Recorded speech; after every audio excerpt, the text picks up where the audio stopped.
Halo semuanya, kali ini kita akan membahas mengenai komunikasi tertulis dalam bisnis. Kenapa sih penting adanya komunikasi yang tertulis dalam bisnis ini pernah dibahas pada materi sebelumnya. Jadi nanti silakan direview lagi ya. Oke, yang pertama, kenapa si komunikasi tertulis ini dianggap sangat penting? Karena sebagai bukti otentik dari perjanjian bisnis yang dilakukan antara perusahaan dengan pihak klien. Nah, di mana tentu saja komunikasi ini juga sangat efektif untuk bisa memberikan materi promosi yang layak untuk pengembangan bisnis dari sebuah perusahaan yang ada. Nah, contohnya adalah portofolio bisnis, kemudian juga company profile bisnis. Nah, ini juga merupakan salah satu komunikasi tertulis yang ada dalam bisnis. Kemudian juga perlu diinformasikan juga bahwa sebelum ada tulisan pasti ucapan hadir terlebih dahulu. Nah, makanya kenapa tulisan ini harus lebih unik dan formal ketimbang ucapan. Karena kalau misalnya ucapan biasanya kita lebih fokus kepada informal, tapi kalau misalnya tulisan itu kita bisa menggunakan dengan desain, kemudian juga bisa lebih formal dan selain itu juga yang pasti adalah tulisan ini juga bisa membentuk apa ya citra dari si perusahaan sendiri gitu. Nah, yang ketiga, tulisan ini lebih efektif melibatkan kata-kata yang lebih cermat. Maksudnya lebih cermat seperti apa? Kalau misalnya ketika kita berbicara, mungkin ada padanan-padanan kata yang tidak baku ataupun baku. Tapi kalau misalnya dengan menggunakan tulisan, kita bisa menggunakan kalimat-kalimat atau kata-kata yang membujuk, yang men-encourage orang-orang untuk mau tertarik dengan bisnis kita. Makanya kenapa dalam iklan selalu mencantumkan kalimat-kalimat yang mudah diingat oleh para customer gitu atau calon customer. Kenapa ini dilakukan? Karena untuk menjadi apa ya masuk ke alam bawah sadarnya para calon customer bahwa ini adalah tagline atau jargon dari si perusahaan tersebut seperti itu. Makanya kenapa tulisan-tulisan yang ada pada media promosi dalam bisnis itu biasanya jauh lebih simpel dan sederhana. Selain itu, biasanya juga tulisan ini lebih valid dan dapat diandalkan daripada ucapan. Kenapa? Karena ada bukti otentik yang tertulis gitu. Makanya kita selalu mengatakan bahwa pastikan selalu ada hitam di atas putih. Kenapa ini penting ada hitam di atas putih? Karena dengan adanya hitam di atas putih, maka otomatis juga bukti otentiknya sudah terlihat jelas. Beda dengan ucapan. Kalau ucapan kan tidak ada recordnya, tidak ada buktinya, sehingga bisa jadi itu ditarik lagi dan apa ya dimanipulasi. Tapi kalau misalnya tulisan karena sudah ada bukti otentik dan itu terpublikasikan terus-menerus, maka otomatis juga itu tidak bisa disangkal seperti itu. Makanya kenapa pada pembuatan komunikasi tertulis dalam bisnis ini dianggap jauh lebih valid dibandingkan dengan ucapan seperti itu. Nah, apa sih yang menjadi keuntungan menggunakan komunikasi tertulis? Yang pertama, ini pasti adalah untuk membantu dalam menyampaikan prinsip, kebijakan, dan peraturan organisasi. Makanya kenapa kalau kita datang ke perusahaan-perusahaan, itu pasti selalu muncul yang namanya visi misi, ada di tembok-tembok atau di sekitar ruangan. Kemudian tujuan dari perusahaan, goalnya perusahaan, pencapaiannya perusahaan. Nah, gunanya untuk apa? Gunanya adalah sebagai sarana promosi perusahaan kepada halayak yang datang ke perusahaannya atau juga halayak yang memang menonton perusahaannya yang ada di televisi misalnya seperti itu, atau di media-media. Nah, selain itu merupakan sarana komunikasi permanen. Nah, kenapa merupakan sarana komunikasi permanen? Karena cukup sekali, tidak usah berulang-ulang, cukup dipajang dan orang juga bisa membaca dan melihat gitu. Beda dengan ucapan. Kalau misalnya ucapan kita harus melakukan ulang berulang berulang dan itu akan membuat kita cukup kelelahan ketika menyampaikan itu. Makanya kenapa dan juga supaya tidak salah ucap gitu ya. Tapi kalau misalnya dengan tulisan, maka ini merupakan komunikasi yang dianggap permanen. dan juga bisa dilakukan dengan proses pengarsipan dan menjadi bukti untuk di tahun-tahun ke depannya. Nah, komunikasi tertulis lebih tepat dan eksplisit. Kenapa? Karena bahasa yang digunakan juga dalam komunikasi tertulis itu tidak vulgar. Dalam artian tidak vulgar itu tidak belak-belakan, tapi juga menggunakan padanan-padanan kata yang satu sangat sopan, dua mudah dimengerti, tiga juga kata-katanya memiliki banyak makna. Selain itu juga menyediakan catatan dan referensi yang siap pakai. Jadi kalau misalnya di tahun berikutnya kita ingin membuat promosi atau iklan dengan tema yang sama, atau misalnya dengan apa ya, eh, dengan judul atau konsep yang sama, itu kita bisa melihat referensi dari iklan atau promosi sebelumnya melalui apa ya, portofolio yang sudah ada atau misalnya proposal yang sudah pernah dibuat di tahun-tahun sebelumnya. Makanya kenapa komunikasi tertulis ini dianggap sangat-sangat penting oleh perusahaan karena merupakan sebuah pengarsipan yang bisa digunakan di kemudian hari. Seperti itu. Nah, selain itu juga dalam komunikasi tertulis ini membantu dalam mendelegasikan tanggung jawab yang benar karena banyak sekali komunikasi lisan yang tidak mungkin untuk diperbaiki. Kenapa? Karena kalau misalnya ucapan ini kan bisa ditarik kembali dan orang bisa nolak. Tapi kalau misalnya ada surat tugas untuk melakukan misalnya pekerjaan dinas atau misalnya promosi, kemudian ada surat secara tertulisnya, maka ini adalah sesuatu hal yang dianggap sah, valid, kemudian juga orang tidak bisa menolak. Beda dengan ucapan. Kalau ucapan satu bisa dianggap tidak valid karena tidak ada bukti otentiknya.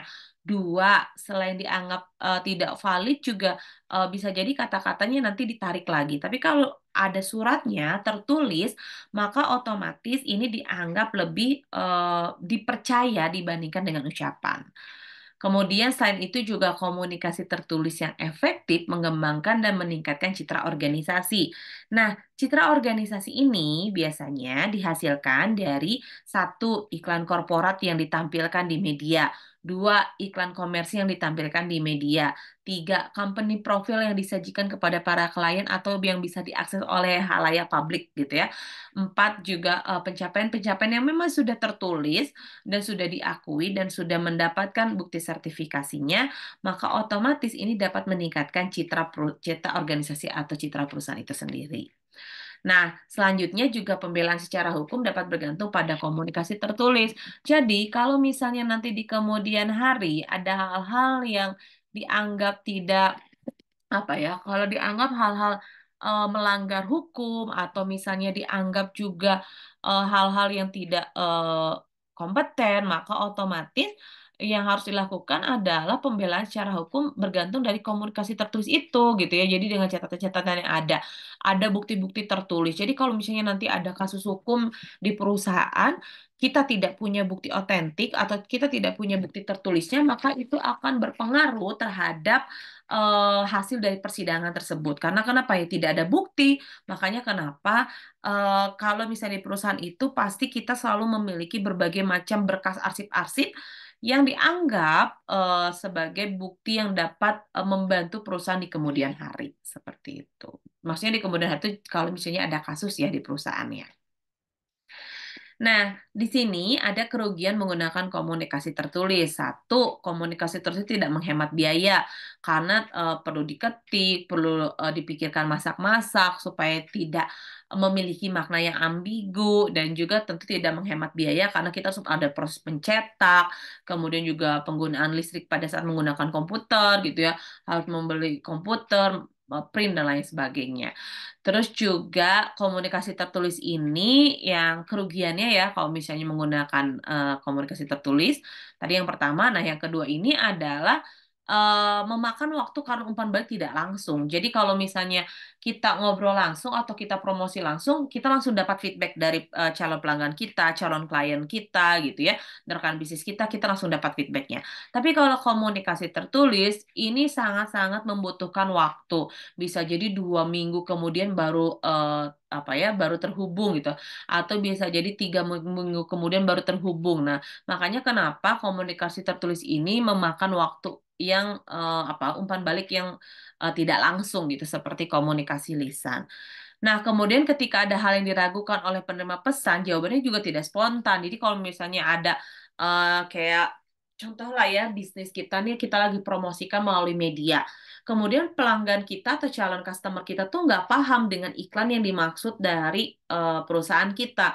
Nah, si klien ini kan, calon customer ini kan nggak bisa langsung nanya ke kita ya, tapi secara tidak langsung dia harus berpikir dulu atau mungkin bertanya di kemudian hari dan responnya juga dari perusahaan tidak mungkin seketika karena bisa jadi volume pertanyaan yang masuk juga cukup banyak jadi memakan waktu untuk menjawabnya. Makanya kenapa ada hal-hal yang mungkin customer ini tidak yakin dengan promosi iklan yang disampaikan oleh perusahaan.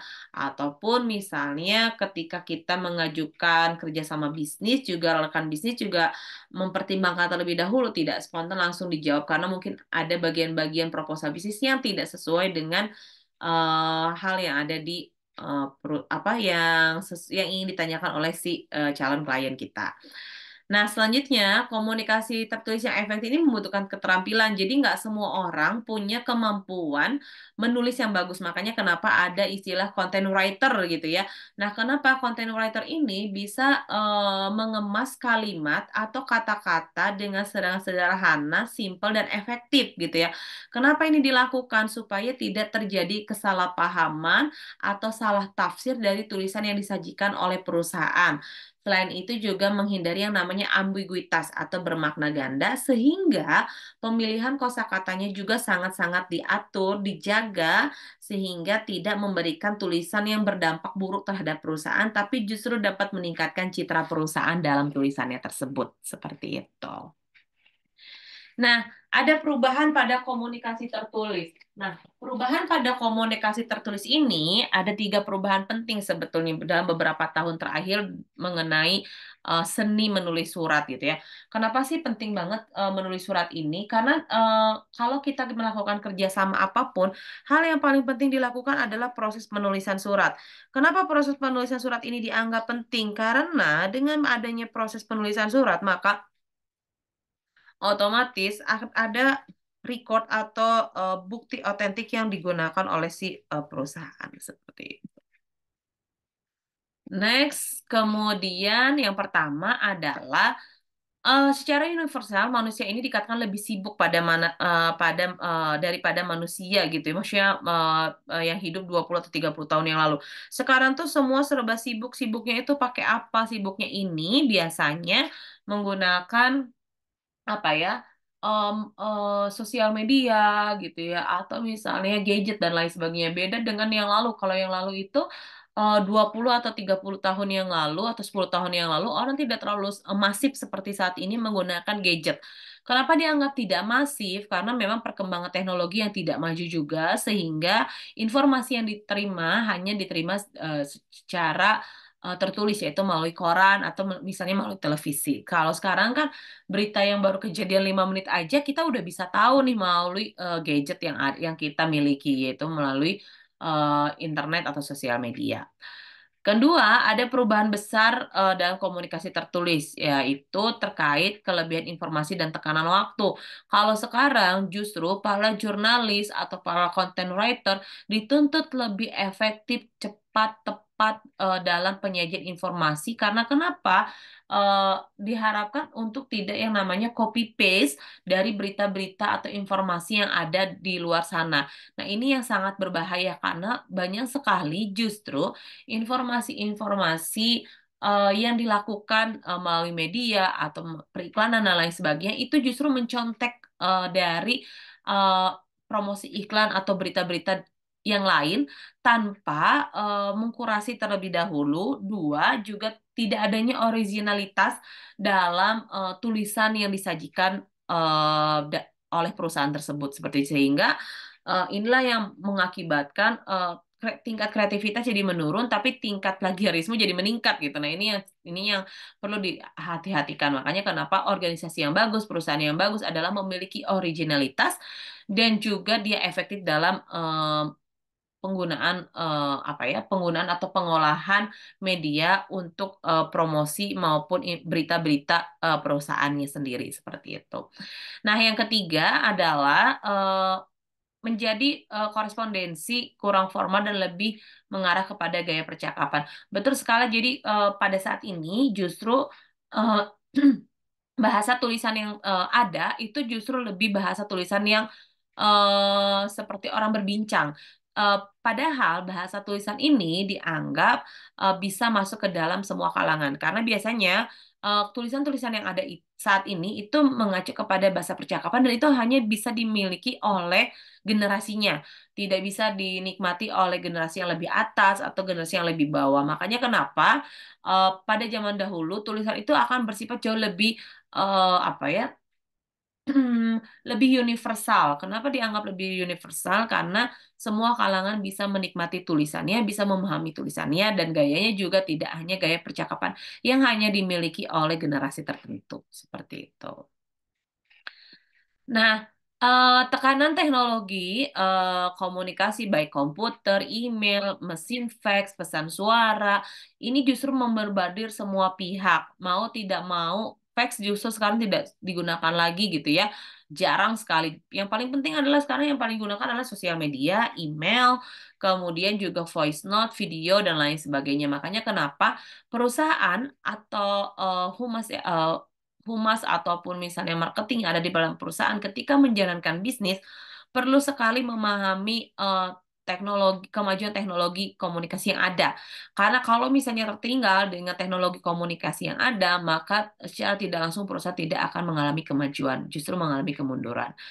Nah, di sini juga dikatakan karena tekanan waktu dan informasi yang berlebihan, biasanya marketing harus lebih bekerja lebih ekstra. Karena kenapa? Dia harus mencari cara peluang mana nih lini bisnis yang belum digarap atau mana nih cara promosi atau proses penjualan yang belum digunakan orang lain ataupun kalau misalnya pernah digunakan oleh perusahaan lain, bagaimana cara memodifikasinya menjadi inovasi yang baru sehingga perusahaan bisa menjadi perusahaan yang lebih maju atau apa ya lebih unggul dalam eh, promosi ataupun pemasaran ya seperti itu.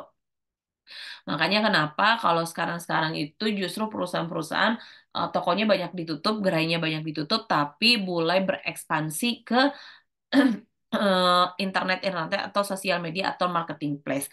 Kenapa dianggap efektif? Karena sekarang kalau kita melihat bahwa kemajuan teknologi juga menuntut kita untuk aktif dalam penggunaan gadget itu sendiri seperti itu atau lebih aktif dalam menggunakan akses internet.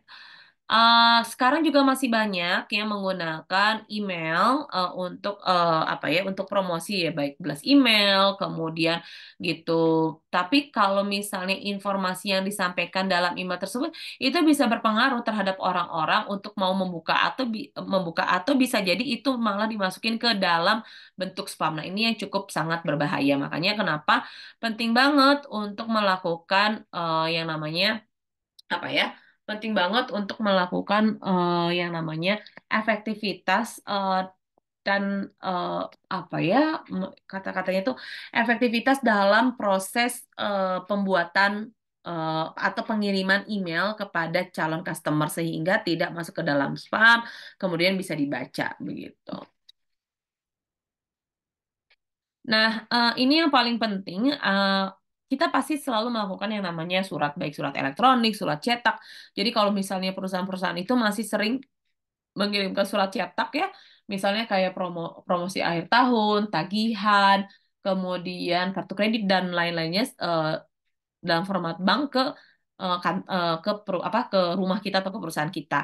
Nah, biasanya mengecilnya ukuran surat ini bukan ukuran kertasnya, tapi ukuran pesannya. Kenapa? Orang cenderung malas membaca ketika pesannya terlalu banyak, terlalu terlalu apa ya, satu terlalu banyak, tidak informatif dan hanya itu saja dan sudah diketahui.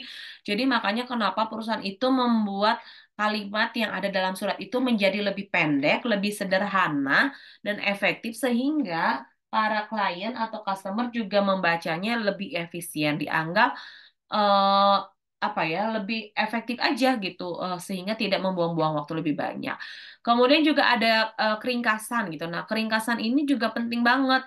Jadi kenapa kalau misalnya kita menyampaikan pesannya terlalu bertele-tele dalam komunikasi tertulis, tidak langsung terhadap pesannya, itu akan mempengaruhi orang-orang untuk apa ya, untuk membaca si surat tersebut. Makanya penting sekali untuk melakukan yang namanya keringkasan informasi dalam surat tersebut. Jadi pastikan kalimatnya ya tadi sederhana. Nah, perubahan yang terjadi eh, di abad ke-21, surat yang singkat menjadi sebuah kebutuhan gitu ya. Kenapa? Karena tadi tingkat kesibukan orang-orangnya jauh lebih meningkat dari kesibukan orang-orang sebelumnya gitu, generasi-generasi sebelumnya, sehingga minat membaca orang-orang ini semakin menurun, semakin berkurang. Nah, bagaimana nih si komunikasi tertulis ini tetap mau dibaca, tapi dengan cara sederhana, singkat, dan juga mengena kepada calon customer atau klien kita, sehingga dikatakan bahwa tidak buang-buang waktu gitu, karena dianggap manusia zaman sekarang atau manusia nowadays itu eh, cenderung jauh lebih sibuk untuk melakukan banyak hal atau activity dibandingkan dengan hanya membaca surat saja. Seperti itu. Sip, materinya sudah selesai. Kalau misalnya ada yang ditanyakan, silahkan nanti ditanyakan di ruang kelas. Terima kasih.